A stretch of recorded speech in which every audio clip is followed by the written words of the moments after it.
So welcome to the next video lecture on deadlock detection algorithm. So when the system does not provide any deadlock prevention mechanism, deadlock avoidance mechanism, so at least it must have a mechanism to detect whether the deadlock can happen or not. So for that, in that case, we are just going to use the deadlock detection method.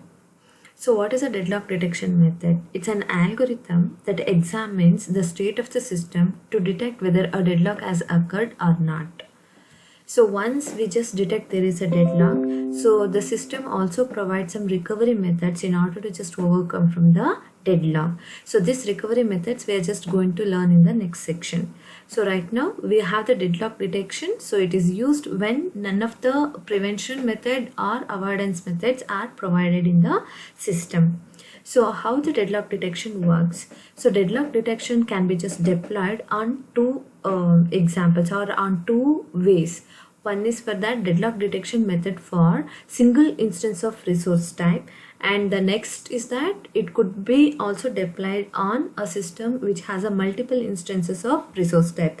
We have a two different deadlock detection mechanism. One for single instance, suppose the system has a resource types which has only a single instance. For that there will be a one particular type of deadlock detection method, and suppose the system has a multiple instance of the resource type, we need to deploy some other deadlock detection method.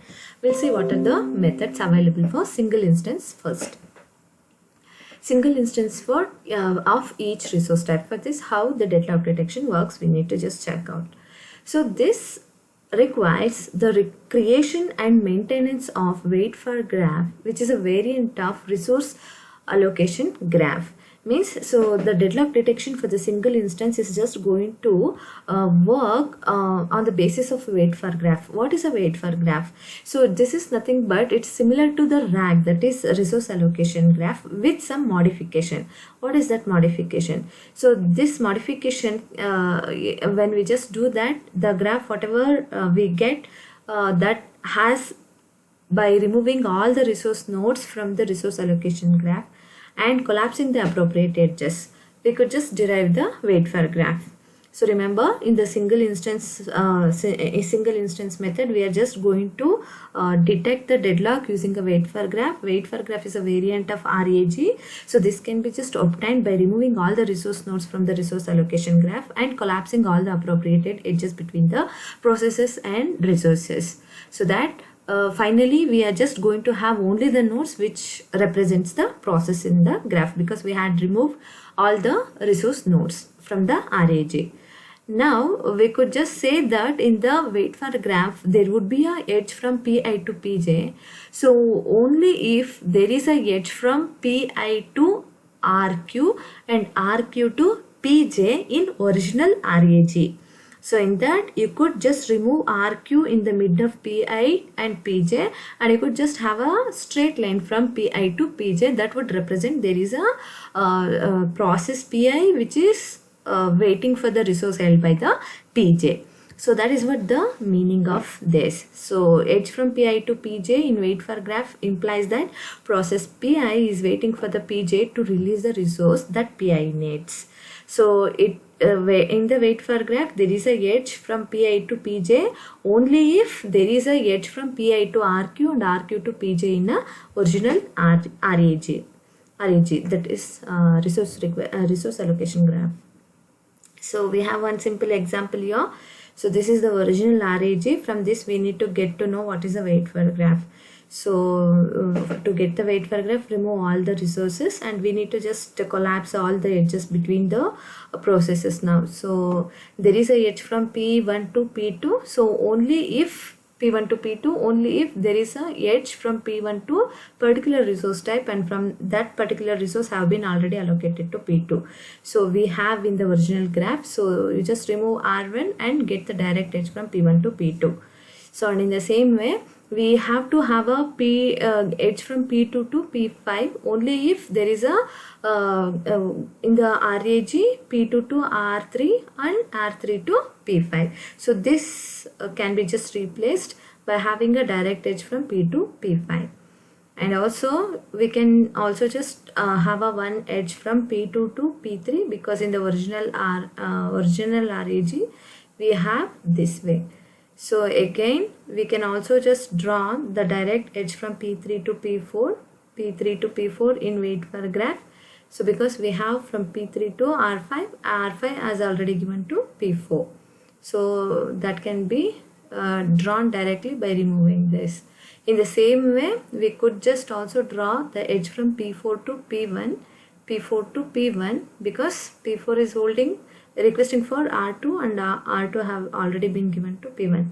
If that is the case, we could just eliminate this and have a direct edge from P4 to P1. So once you just draw all the, once you just remove all the resource nodes and draw the weight for graph, we need to check for the cycle existence. So suppose in the weight for graph there is a cycle, so then it would notify that there will be a deadlock. Now check out here. So there is a edge from P1 to P2. P2 is requesting, P2 is requesting for the resource L by P3. P3 is requesting for the resource L by P4, where P4 is requesting for the resource L by P1.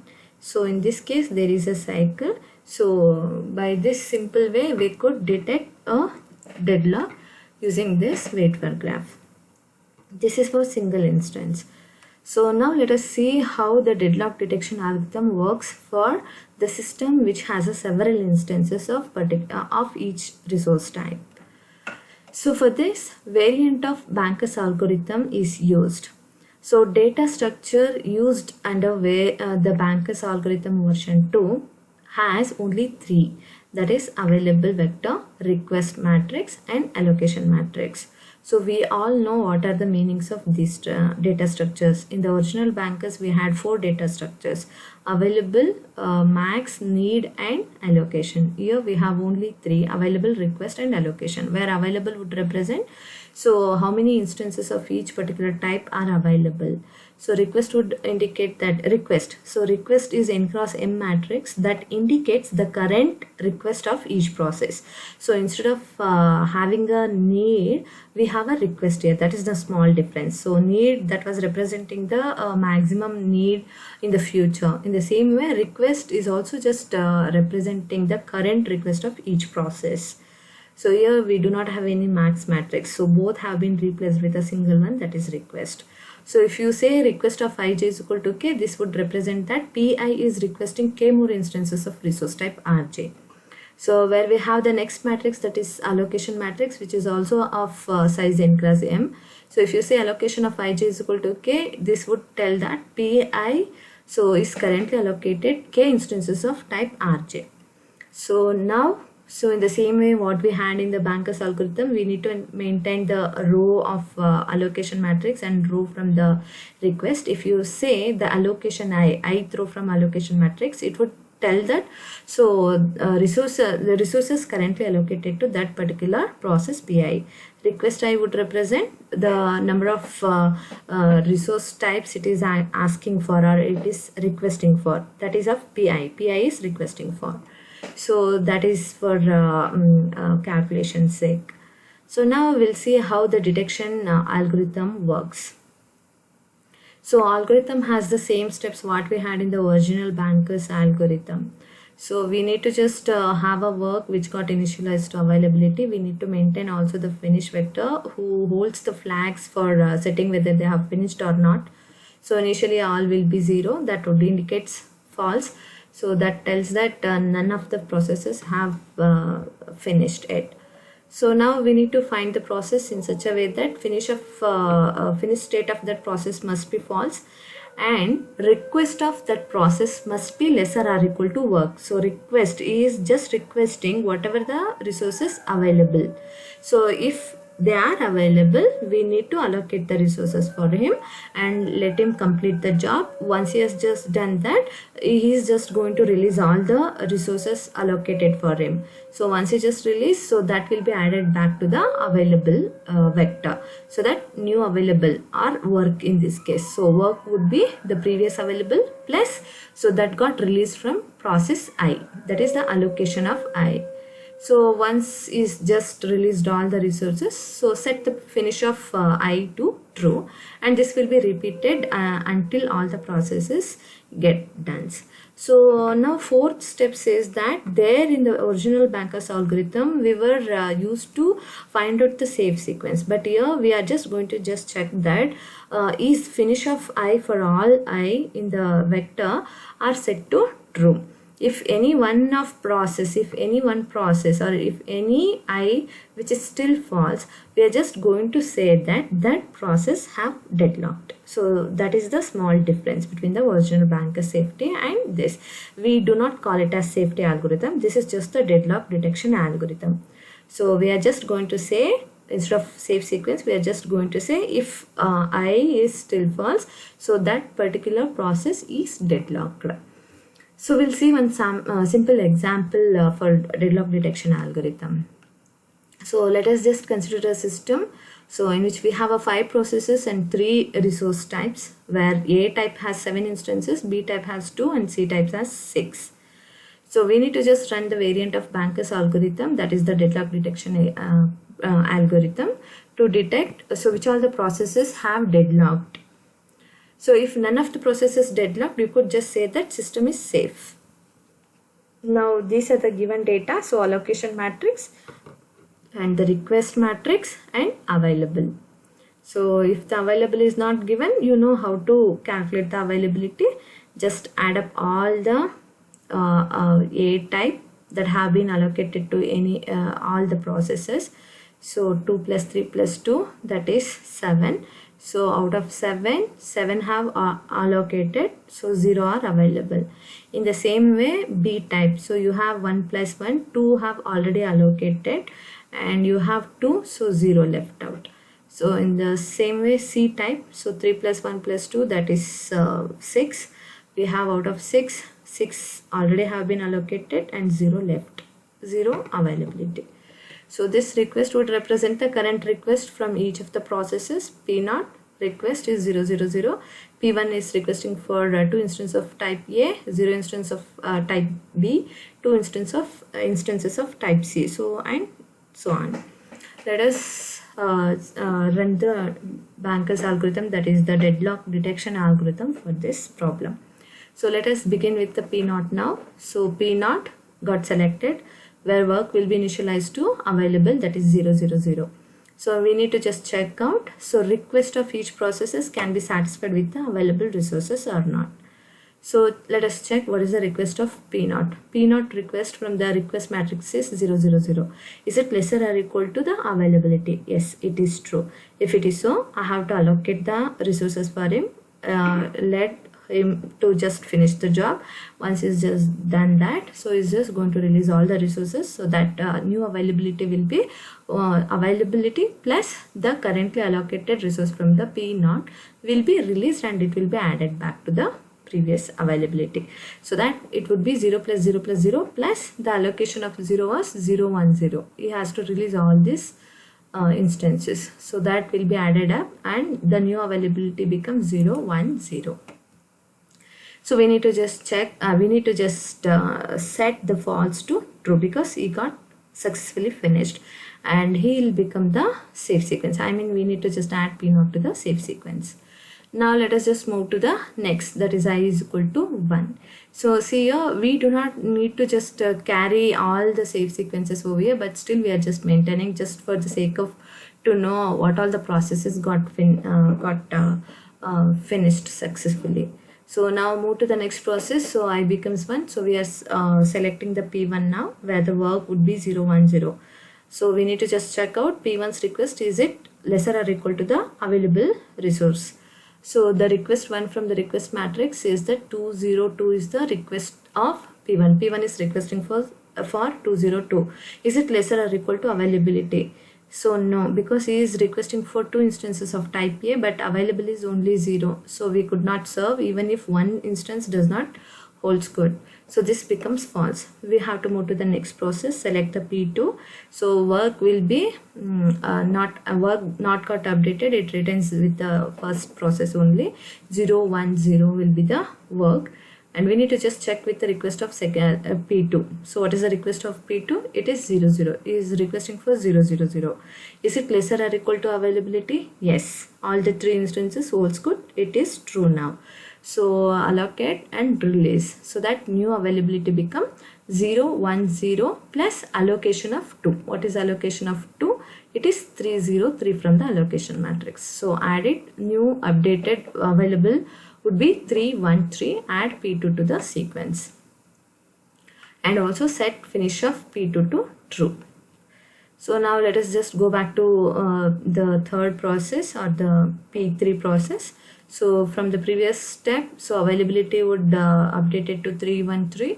So now we need to just check out the request of process P3. Is it lesser or equal to work? From the request matrix, it's 100, which is true. So allocate and update the new availability. It becomes 524. So add P3 to the sequence. So and set the P3s to true. So now go to the fourth, that is P4. Availability at this time is 524. His request from the request matrix is 002. Is it lesser or equal to 524? Yes, true. So allocate, and once he's just done that, release all the resources allocated to him and add that to the available vector, so that it would be 526, and add P4 to the save sequence. So now we need to just loop back and check is it set to true for all the I. So it's not true because we have P1 that have left out. Now we need to just check that with the new availability, can I serve P1 now? So new availability is 526. So request of 1 from the request matrix is the 202. Is it lesser or equal to 526? Holds good. So now allocate, release and update the availability 726 and add P1 to the save sequence. Since the save sequence has all the processes in it, no one process is left out, and finish of all the processes have been set to true. So the system is not deadlock, does not have any deadlock. So we got to know that system does not have any deadlock. Now as the continuation, say for example, process P2 is requesting for 001, means the current request of P2 is 001. So remember, so in the original Banker's algorithm, so at next moment, suppose if the process Pi request for any new request, we wanted to just do so many modifications over there.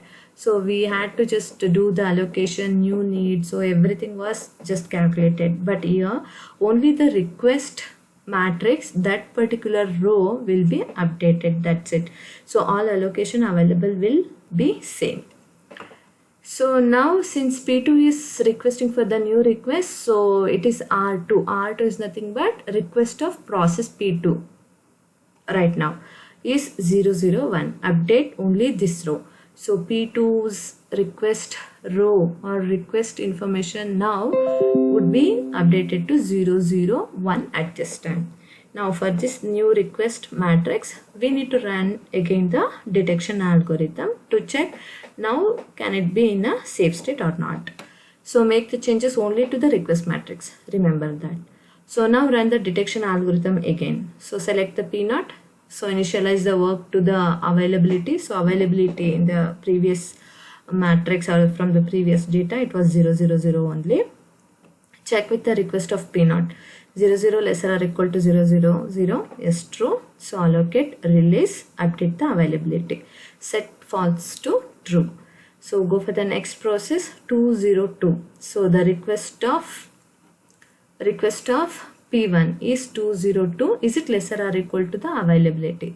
Since a request 2, availability is only 0, it is false. Go for the next process P2 where work will be same. So request of 2 from the request matrix is 001. Is it lesser or equal to 010? He needs 0 instances. So A instance holds good. B instances he needs 0. 1 is available. Okay. So C instance he needs 1. He is requesting for 1 instance of resource type C, but availability is 0. So even this holds false. Go for the next process.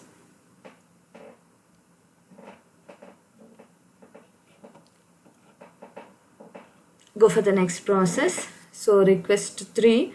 So P3 got selected. Its request is 100. So which is lesser or equal to 010. We need to just check out, because in the previous 2 steps work has not got incremented or it is not updated. It returns to be 010 only. So again this is holding false.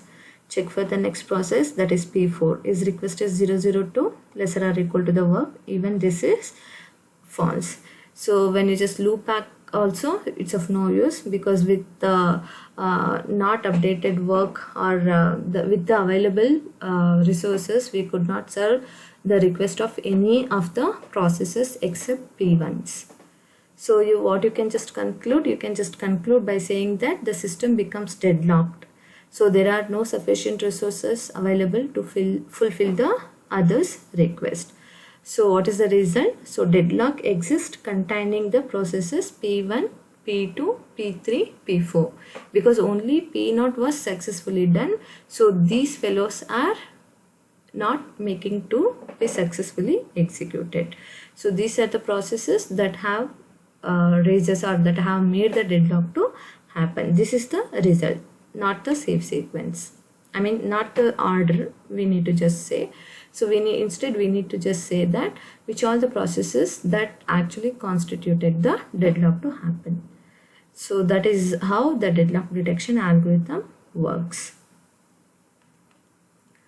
So next section says that deadlock detection algorithm usage, when to use the deadlock detection algorithm. So when and how often to invoke the deadlock algorithm maybe depends on 2 factors. One is that how often the deadlock likely to occur, and how many processes will be affected by deadlock when it happens. So depending on these 2 factors, we need to just decide whether to apply the deadlock detection algorithm so frequently or not. So that can be and number of processes that would be affected by having a deadlock. If it is 2 more of the processes getting affected by not detecting the deadlock, so then it is better to apply the detection algorithm. Otherwise you could just leave. So these 2 are the factors who actually decide when should we go for deadlock detection algorithm usage. So if the deadlock algorithm is invoked arbitrarily, there may be many cycles in the resource graph, and so we could not able to tell which one may lead to the deadlock. So means when we are just going to apply the deadlock algorithms very rarely, so at that moment there might be a number of cycles that would have arisen in systems, and it's not possible or it is not possible to detect which all the processes that are the reasons for making the deadlock to happen. So that becomes overhead. So that is the case if you don't apply it so frequently. So now the second point says that if the deadlock detection is invoked so frequently, invoked for every resource request, such action will incur considerably overhead in computation time. So say suppose if you just decided to just invoke the deadlock detection algorithm so frequently every time when the new request arises, so might be computation time will be more, so that it might be a overhead for the system performance. So now a less expensive alternative is to invoke the algorithm when CPU utilization drops below 40%.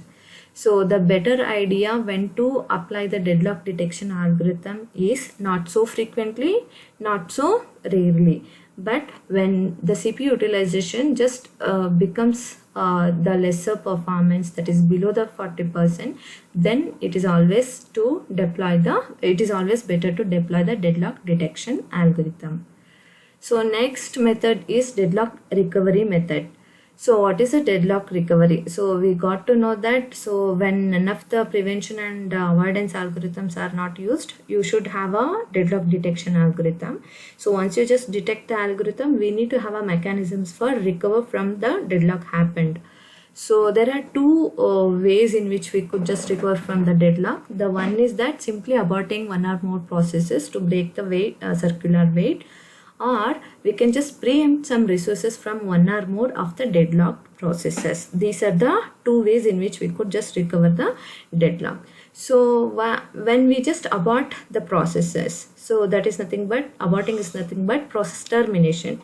So what are the methods used to terminate or while terminating the processes, what methods we must use.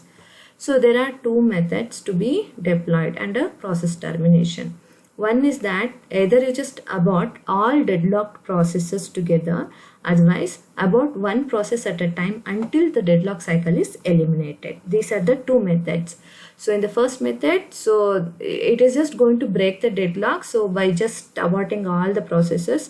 So obviously when you just abort all the processes, it would just more cost effective and it is of no use, because there might be a few processes have already successfully completed. Only for other two, if you are just releasing, I mean if you are just cancelling all the execution of the processes, it's a waste of time, waste of cost, everything.